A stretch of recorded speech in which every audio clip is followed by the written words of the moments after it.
Bom, a gente está falando sobre o juízo de Deus e os processos de juízo que são separados, né? São processuais, e a gente vai continuar conversando sobre isso aqui com o nosso querido pastor Tim. Veja, nós estamos começando aqui a ideia de um juízo pré-advento, ou seja, de um juízo investigativo, pré-advento. O que significa pré-advento? É antes da segunda vinda de Cristo. Por que pré-advento? Porque quando a segunda vinda ocorrer, também vai ocorrer a ressurreição.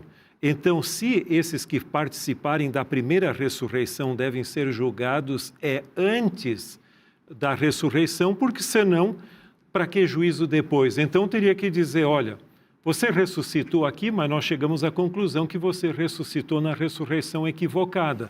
Nós tínhamos falha nossa, você pertence à segunda ressurreição. Falha nossa. Então, não, exatamente, não faria sentido. Investigativo tem a ver com os santos, no caso, investigar o caso deles. Alguns críticos dizem que o povo de Deus, ou seja, os cristãos, não são julgados. Boas traduções colocam aquele texto de João 5,24 como dizendo, não entre em condenação. Agora, se você olhar o Antigo Testamento, e William Shea, no seu livro, até publicado pela Unaspres, intitulado Estudos Seletos na Interpretação Bíblica, ele demonstra que no Antigo Testamento existem mais de 20 juízos investigativos do povo de Deus.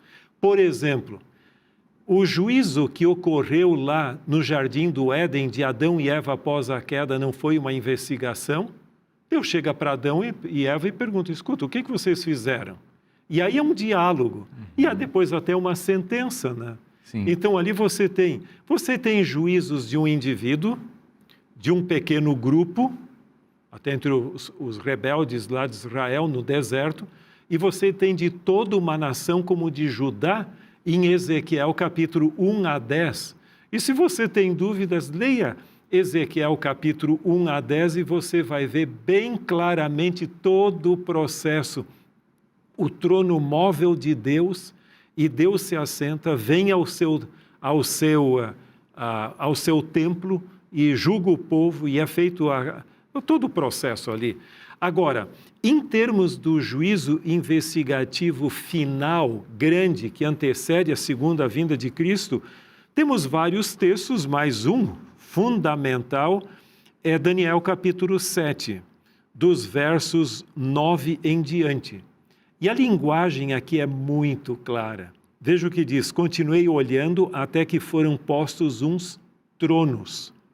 E o ancião de dias, que é Deus o Pai, se assentou, sua veste era branca como a neve, os cabelos da cabeça como pura lã, o seu trono eram chamas de fogo e suas rodas eram fogo ardente.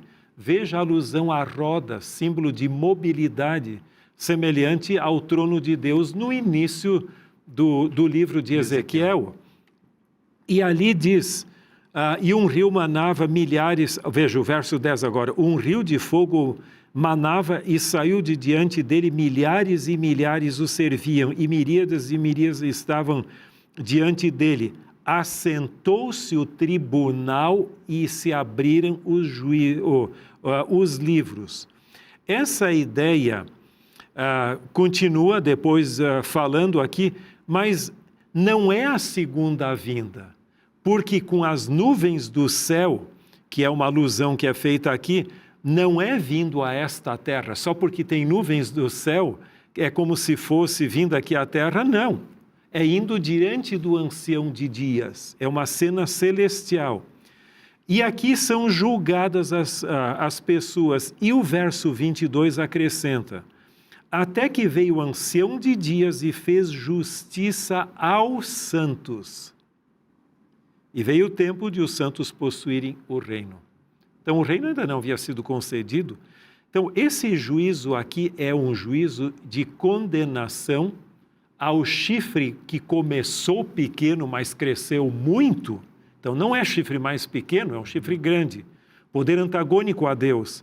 mas a favor dos santos. E aqui vem a boa nova de que, em realidade, o juízo não é contrário aos santos, mas é a favor deles para demonstrar que eles foram cobertos pela justiça de Cristo e dignos de possuírem o reino.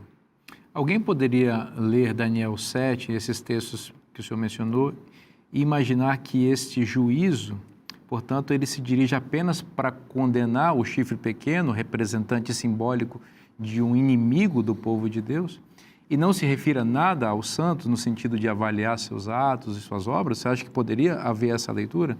Alguns fazem isto, mas você veja, quem é esse chifre? É o que perseguiu o povo de Deus. E por que perseguiu? Porque ele mantinha a verdade.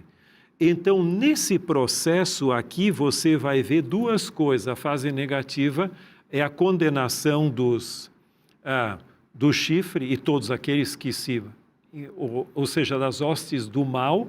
E por outro lado, você tem, ao condenar esse, você vindica o outro grupo. Sim. E uma coisa interessante, é lógico, o tempo não nos permite entrar em todos os pormenores, mas não se esqueçam que uma das características do livro de Daniel é a repetição para ampliação.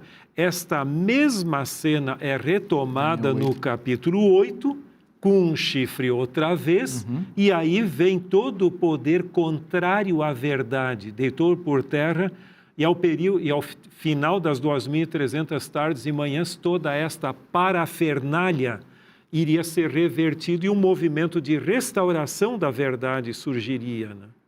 Em Daniel 8, a ideia da purificação do santuário também ocorre, o que é compatível com a ideia do dia da expiação, que tem que ver com a preparação e a santificação do povo de Deus e, portanto, também uma avaliação do comportamento e do caráter das ovelhas, nesse caso, fazendo o link com... Pastor Vinícius, e se alguém lê o capítulo como um todo, os dois animais que aparecem ali como simbologia nesse capítulo agora é o carneiro e o bode, e o único momento no ritual do santuário do Antigo Testamento no qual os dois animais estavam juntos era o dia da expiação. Exatamente. Então não há como negar.